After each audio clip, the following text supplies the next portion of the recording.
तो ये गॉडोट में गेम बनाने के लिए जो सीरीज़ बनाई है उसका दूसरा पार्ट है। पहले पार्ट में हमने देखा था कि हमने एक कैरेक्टर लिया था ऐसा।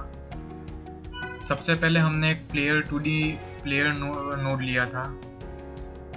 वो था एरिया 2D नोड, लेकिन हमने बाद में उसका नाम चेंज करके प्लेयर कर दिया। एरिया 2D नोड करता ये है कि अपने अंदर कोई वो एरिया में आने वाली हर एक चीज़ को डिटेक्ट करता है, इसलिए हमने ये नोड को लिया।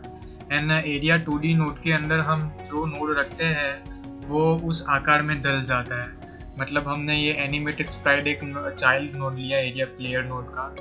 देन हमने उसमें ये आप जो कैरेक्टर देख रहे हो फिट करवा दिया। मतलब एरिया 2D नोड अभी ये एनिमेटेड स्प्राइट आप देख रहे हो, ये कैरेक्टर उनके साइज का हो गया। ये कैरेक्टर की साइज का हो गया एरिया 2D नोड।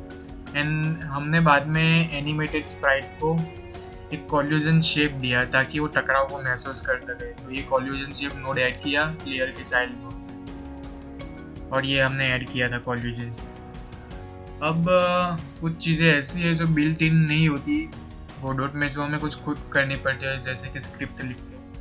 तो उसकी मूवमेंट के लिए हमें थोड़ी स्क्रिप्ट लिखनी पड़ेगी। तो चलिए लिखते हैं। स्क्रिप्ट लिखने के लिए सबसे पहले प्लेयर नोड पे क्लिक कीजिए, जो कि हमारा एरिया 2D नोड है।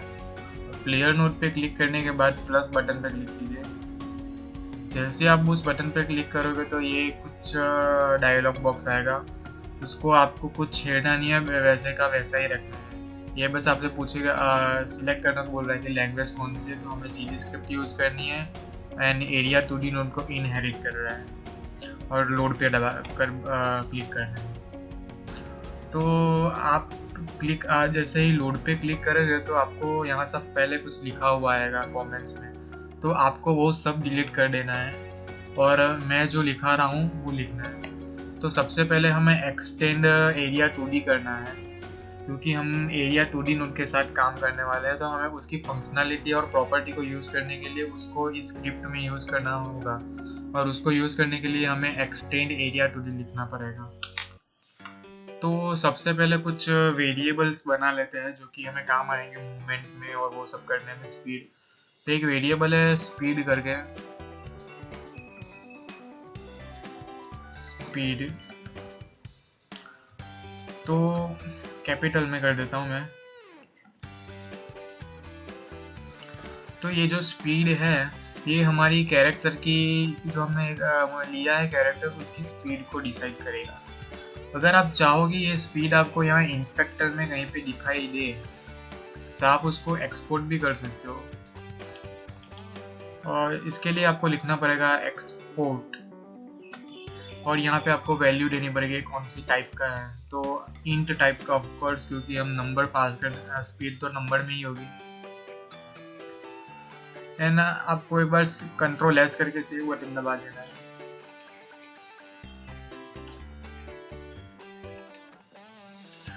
तो आप देख रहे हो कि जैसे ही मैंने यहाँ पे एक्सपोर्ट वेरिएबल स्पीड लिखा तो यहाँ पे स्पीड करके एक वेरिएबल आ गया। अब मैं चाहूँ तो यहाँ से इसकी वैल्यू घटा या बढ़ा सकता हूँ। अगर मैं एक्सपोर्ट नहीं लिखता तो मैं ये नहीं कर सकता।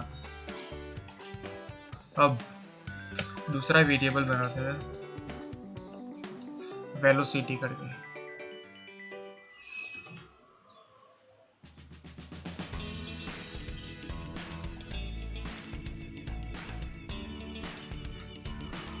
ये वेरिएबल वैल्यू स्टोर करेगा, हमारी मूवमेंट कहाँ कैसे होगी वो सेव करेगा। मतलब हम कौन सी दिशा में जाएंगे तो उसके लिए एक फंक्शन है वेलोसिटी, वो ऐड करते हैं वेक्टर 2D करके। अभी वेक्टर 2D ये है कि आपकी दिशा निर्धारित करता है कि आप कौन सी दिशा में जाओगे। अगर आप मैं इसके अंदर थोड़ा आर्ग्यूमेंट डालूँ तो ये ऐसा दिखेगा 0 0 या फिर x y, मतलब ये उसका x एक्सिस एंड ये y एक्सिस। तो अगर हमें अभी उसकी इसकी दिशा अभी शून्य पे रखनी है तो हमें दोनों जगह पे 0 0 करना होगा। अगर हम चाहते हैं कि उसकी दिशा x एक्सिस पे जाए प्लस x एक्सिस पे, तो हमें यहाँ पे x 0 की जगह 1 करना होगा। मतलब x इज इक्वल टू 1 है और y इज इक्वल टू 0 है। ऐसे ये वेक्टर 2 हमारी दिशा निर्धारित करेगा बाद में। तो अभी मैं यहाँ पे कुछ नहीं लिखता। अगर मैं यहाँ पे कुछ नहीं लिखता इसका मतलब ये कि 0 है यहाँ। देन मैं एक और वेरिएबल बनाता हूँ स्क्रीन साइज, ताकि हम जब अपने प्लेयर की मूवमेंट करवाए तो वो प्लेयर हमारी स्क्रीन मोबाइल या कंप्यूटर की स्क्रीन से बाहर ना निकल जाए। तो मैं उसके लिए एक वेरिएबल बनाता हूँ, उसका नाम रखता हूँ स्क्रीन साइज। उसकी वैल्यू हम बाद में सेट करेंगे। अभी एक फंक्शन बनाएंगे, एक फंक्शन है फंक्शन रेडी करके, और ये फंक्शन करता ये है कि ये फंक्शन तब कॉल होता है जब हमारे सारे नोड एक्टिव सीन में ऐड होने लगते हैं। मतलब ये समझ लेते हैं कि हमारा प्रोग्राम जब कंपाइल होने लगता है, मतलब हमारी गेम जब स्टार्ट होती है तब ये सीन सारे नोड को उसमें ऐड करते हैं सीन में, और जब ये ऐड करेगा सीन को तब ये फंक्शन ऑटोमेटिकली स्टार्ट हो जाएगा। मतलब जैसे ही गेम चालू करेंगे वैसे ही ये रेडी फंक्शन ऑन हो जाएगा। तो हमें सबसे पहले स्क्रीन साइज दे देते, स्क्रीन साइज क्या होगी।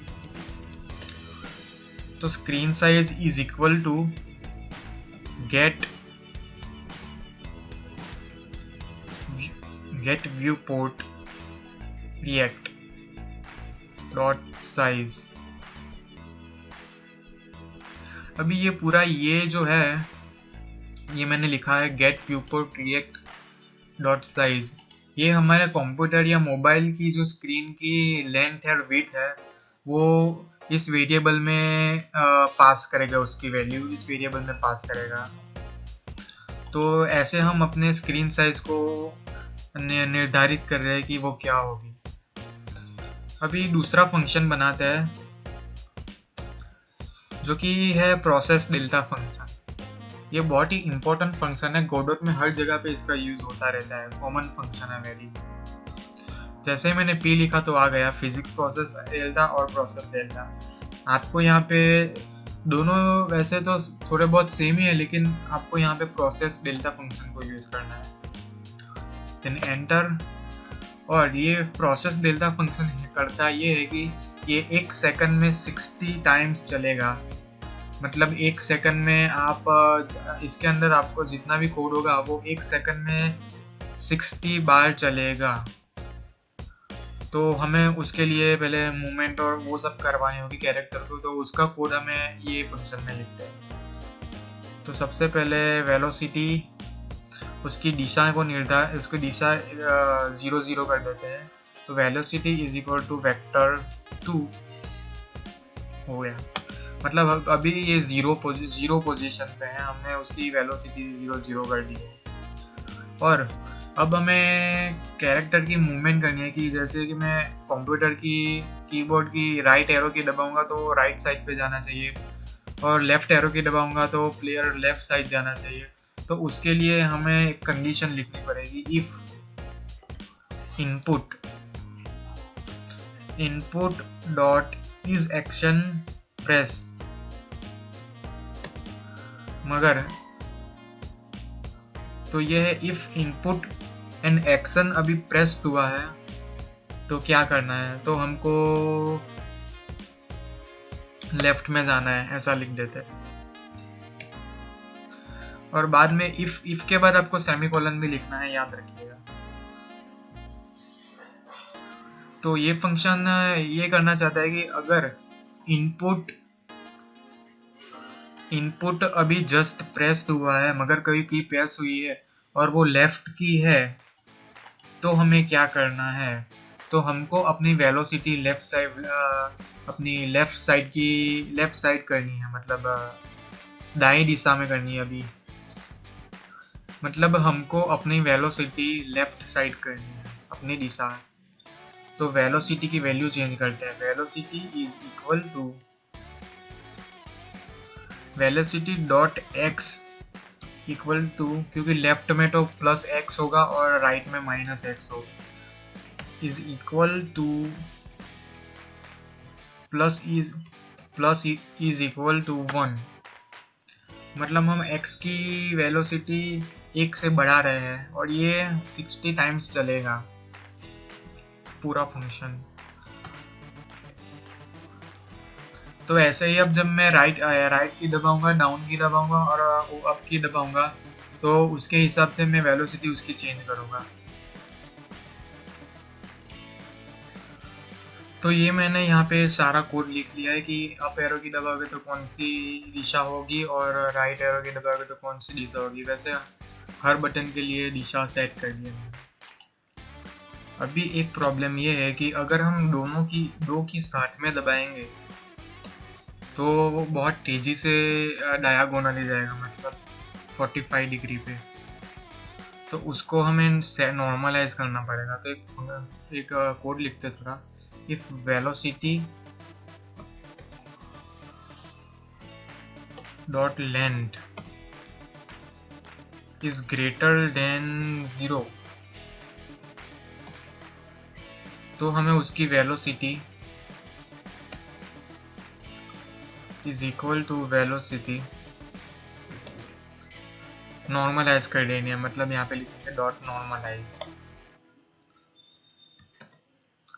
तो ये फंक्शन करेगा ये कि अगर हम अप की और फॉर एग्जांपल अप की एंड राइट की साथ में दबाएंगे तो वो डायगोनली आगे बढ़ेगा और बहुत तेजी से आगे बढ़ेगा।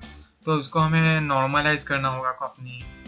तो ये फंक्शन से वो नॉर्मलाइज होगा और हमको अपनी वो जो स्पीड वेरिएबल लिया था वो उसी स्पीड से आगे बढ़ाना है। तो इनटू स्पीड कर देते हैं।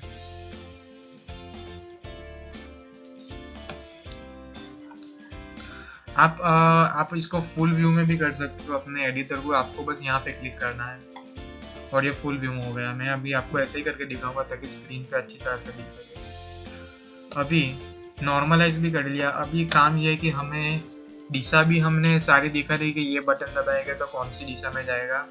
और अभी हमें करना है कि उसकी पोजीशन को चेंज करना है। तो पोजीशन को चेंज करने के लिए position plus is equal to velocity into delta.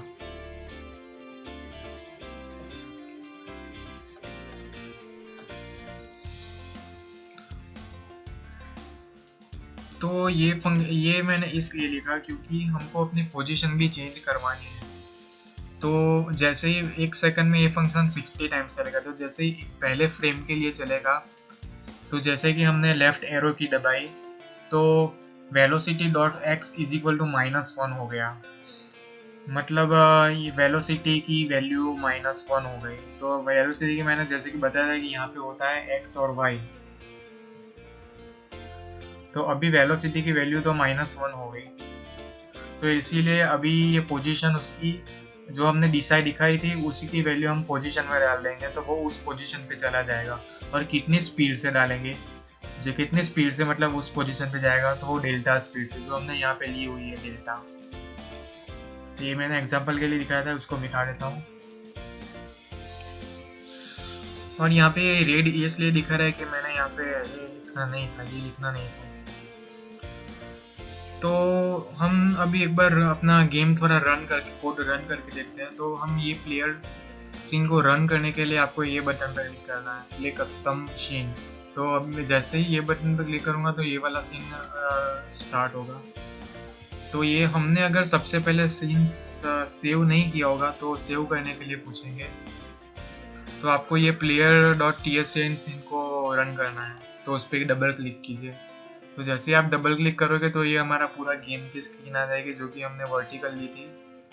और एक बार एरो की दबा के देखते हैं कि मूवमेंट हो रहा है कि नहीं। तो ये अभी मूवमेंट नहीं हो रहा क्योंकि शायद हमने अभी स्पीड में कोई वैल्यू डाली नहीं है। तो लेट्स से स्पीड में हम वैल्यू डाल देते हैं 100 की, मतलब 100 पिक्सल। स्पीड मतलब उसकी होगी 100 पिक्सल। एंड देन वापस उसको रन करके देखता हूँ। तो देख रहे हो कि मुझे ये अभी ऊपर नीचे दाएं बाएं जाना स्टार्ट हो गया। और अगर मैं ऊपर की और लेफ्ट की साथ में दबाऊंगा तो ये डायगोनली जाएगा और उसी स्पीड से जाएगा। अगर मैं नॉर्मलाइज फंक्शन नहीं लिखता, ये वाला नॉर्मलाइज फंक्शन नहीं लिखता, तो अगर डायगोनली मुझे भेजना होगा तो बहुत तेजी से जाएगा, सेम स्पीड में जाएगा। तो स्पीड थोड़ी कम है तो स्पीड्स को थोड़ी बढ़ा देते हैं, 400 कर देते हैं। And let's see what happen. Again seen को रन करके देखते हैं। हमारा यही सीन है, उस पर डबल क्लिक करना है। अब ये सही स्पीड से जा रहा है, मतलब जैसे कि आप देख रहे हो स्क्रीन के आर पार निकलते जा रहा है। तो हमें इसे रोकना होगा। तो इसे रोकने के लिए हमें ये जो स्क्रीन साइज लिया था और उसमें अपने स्क्रीन की जो वैल्यू डाली थी उसका यूज करते हैं। तो पोजीशन डॉट एक्स, अगर एक्स एक्सिस की पोजीशन की बात करें तो क्लैम्प एक फंक्शन है जो कि अपने प्लेयर को स्क्रीन के बाहर जाने से रोकेगा। उसमें हमें कुछ वैल्यू डालनी पड़ेगी, आर्ग्यूमेंट में भी आप कह सकते हो कि आर्ग्यूमेंट डालने पड़ेंगे। तो पोजीशन डॉट एक्स एक्सिस की पोजीशन 0 से लेके screen size maximum screen size x से बाहर जानी नहीं चाहिए। मतलब ये फंक्शन का मतलब ये है, क्लैम्प फंक्शन का मतलब ये है कि कैरेक्टर की एक्स एक्सिस की पोजीशन 0 से लेके स्क्रीन से बाहर जानी नहीं चाहिए, स्क्रीन की एक्स एक्सिस से बाहर जानी नहीं चाहिए। तो हम एक्स एक्सिस के बाहर तो अब नहीं जा पाएंगे, लेकिन वाई एक्सिस के बाहर जा पाएंगे। दिखाता हूं आपको मैं एक बार। तो देख रहे हो एक्स एक्सिस पे ये नहीं जा रहा। अगर मैं वाई एक्सिस पे उसको भेजूं तो ये आर पार हो जाएगा।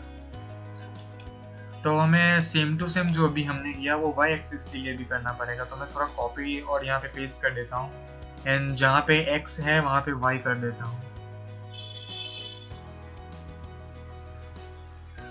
तो अभी ये वाई एक्सिस के बाहर भी नहीं जाएगा। तो इसलिए मैंने आपको ये स्क्रीन साइज का वेरिएबल यहाँ पे देख रहे हो वो दिलवाया था। यहाँ पे स्क्रीन साइज का वेरिएबल लिया था, देन गेट व्यू को रिएक्ट फंक्शन से अपने फ़ोन या मोबाइल की स्क्रीन साइज को उस स्क्रीन साइज में वैल्यू को ऐड किया था इस फंक्शन से। देन वो फंक्शन में जो वैल्यू डाली हाइट एंड विड्थ उसको यूज़ किया हमने यहाँ पे। तो अभी हमने ये तो कर ही लिया, लेकिन हमारा जो प्लेयर है वो एनिमेशन को हमने उसको एनिमेशन दिया तो है, लेकिन अभी कोड में ऐड नहीं किया। तो ये रहा हमारा एनिमेशन अभी नहीं हुआ। तो ये जैसे कि देख रहे हो कि हिल रहा है लेकिन एनिमेशन नहीं है, तो उसको एनिमेशन देते हैं। तो पहली वीडियो में मैंने आपको दिखाया था कि ये हमने 2 एनिमेशन दिए थे, मतलब 2 फ्रेम बाय फ्रेम ये चलेगा, पहले ये फिर बाद में ये खत्म होते ये और ये खत्म होते एंड ये उसकी स्पीड कि 1 सेकंड में कितनी बार चलेगा। तो 5 बार ये फिर ये फिर ये फिर ये फिर ऐसा होगा। तो हमें उसको अपने कोड में ऐड करना होगा। तो प्लेयर बटन पर क्लिक कीजिए, देन वापस स्क्रिप्ट में आइए और हमें लिखना है। और वो एनिमेशन तभी होगा जब वो मतलब गति में होगा, उसकी स्पीड या वेलोसिटी उसकी 0 से ज़्यादा होगी। तो ये कोड आपको यहाँ ऐड करना है, velocity.length greater than 0। तो करना ही है कि आपको एनिमेशन स्प्राइट नोड को कॉल करना है, बुलाना है उसको, और उसकी प्ले प्रॉपर्टी मतलब एनिमेशन प्ले करने की प्रॉपर्टी को अनेबल करना है। तो उसको अनेबल करने के लिए सिर्फ प्ले लिख दीजिए, एनिमेशन स्प्राइट डॉट प्ले। और अगर हम मूवमेंट नहीं कर रहे, हम बस ऐसे ही खड़े हैं, तो हमें वो बंद करवाना है। सो एल्स, और फिर से एनिमेशन स्प्राइट को बुलाएंगे एंड उसकी प्ले प्रॉपर्टी को कर देंगे स्टॉप। तो प्ले नहीं लिखेंगे, स्टॉप लिखेंगे, स्टॉप। तो ये रहा। अगर ये मूव कर रहा होगा तो एनिमेशन होगा, अगर ये एक जगह पे खड़ा होगा तो उसके एनिमेशन बंद हो जाएगा।